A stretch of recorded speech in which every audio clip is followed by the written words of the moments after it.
Hi, welcome to Numerix Video Blog. I'm your host, Jim Jocko. With me today, cloud evangelist from Microsoft, Mike Opel. Mike, welcome back to the blog. Thanks for having me back. Mike, I want to talk a little bit. There was an article in Asia Risk written by Clive Davidson, and I'm going to read a little bit about it just to kind of frame up today's discussion. And the article, for your reference to look it up, is from Asia Risk. Asia looks to cloud computing. And the highlight of this was cloud computing promises performance enhancements and cost efficiencies and the transfer of all the headaches of system implementations, maintenance, and upgrades away from user organizations to cloud service providers. Jumping ahead, it says, given these challenges, a number of banks in the region are pioneering the use of cloud to support their operations, with the Commonwealth Bank of Australia and National Bank of Australia leading the way, and some hedge funds and other buy-side firms are following suit. And the article also delves into complex calculations that require computational power, like counterparty risk and economic capital calculations as it relates to regulations.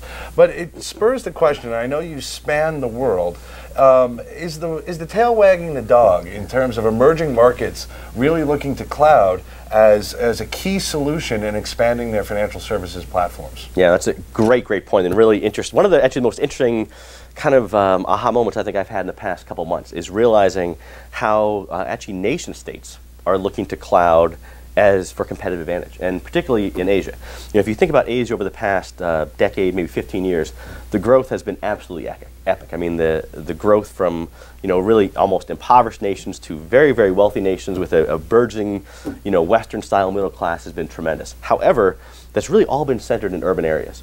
There's, you know, if you go just outside of those urban areas in those Asian tiger nations, it's like the growth never happened.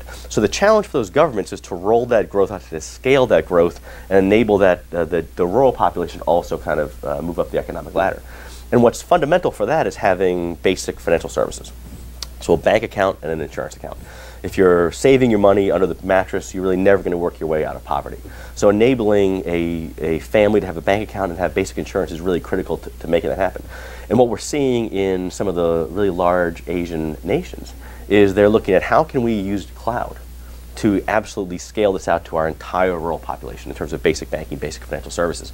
And what's really interesting about that is we talk about companies, whether they be new institutions or non-financial services companies, who are born in the cloud, and how lucky they are to have no legacy to deal with, and they're just much more nimble and fast, and on the capital cost of start and all that kind of things. And I think what we're going to see in Asia over the next probably 12 to 18 months is we're going to see the first national financial services infrastructure born in the cloud. And it's going to be really interesting to see how that evolves. And I think what's going to happen is it's going to give that country a really significant competitive advantage over other countries. So born in the cloud, Yeah. and if I think about other industries that have been born in the cloud, maybe not in traditional developed markets in banking, but more in the asset management field, as they've scaled their operations, have been adopting more or more used to services provided in cloud enablement. Are you seeing more readiness and adoption in some of those sectors at this point?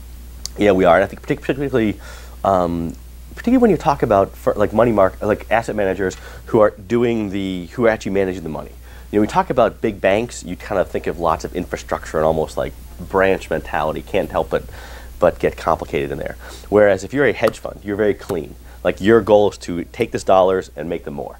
And if that's the way you're looking at your business, then cloud is kind of a natural place to go. In a lot of ways, from a purely economic standpoint, you'd be crazy not to. And particularly when you talk about asset managers and other funds, when you look at the compute power that cloud enables, you'd almost be crazy not to be honest with you. So you know, it's funny. I think back to an industry discussion I was at over the summer, and the CTO of a major bank was getting up and talking about lack of IT professionals in financial services. That, you know, you all in Seattle are stealing best of breed and going on to the most interesting projects, and that a lot of banks right now are faced with bringing in the resources and scale, or talent, excuse me, to empower the banking industry to really move forward. Are you finding, you know, in terms of adoption and breaking down those barriers to cloud, of being able to outsource some of this internal resource to companies like Microsoft, an emerging trend, especially within the banking sector? Yeah, and in fact, I would turn that around a little bit, and I would say it depends on what kind of IT professional you're talking about. So if you are talking about an IT professional who is connecting the spaghetti, clearing up that spaghetti, and working on that massive spaghetti that sits behind the infrastructure of most banks, there's a lot of that need, but that's the old generation, I think, of technology professional. I think of the next generation of technology professional is someone who is not focused on the spaghetti, but is focused on asking questions of the data and finding new patterns to find a business advantage. I think that's why Numerix is such an interesting firm to work with, because you're really on the cutting edge of that, of using big math to figure out big data. And I think that's really the technology professional of the future. I think if I were, like say a new graduate, for example, that would be a much more appealing career path to me than kind of the traditional spaghetti work, if you will. Well, Mike, I want to thank you so much, and I appreciate the fact that Numerix, we're cloud ready. Yeah. So join the conversation, follow along clearly Mike on LinkedIn, as well as Microsoft and Azure and the developments they're bringing to the market. Mike, I hope you come back again in a few months to sit down, and it's rapidly evolving. So the stories you bring from the field are of critical interest to the Numerix user as they're moving just not only to centralization, but to the cloud as well. And join the conversation. We want to hear from you. Follow us on Twitter at NX Analytics and on our blogs on Numerix.com. Thank you very much. Thanks, Mike. Thank you.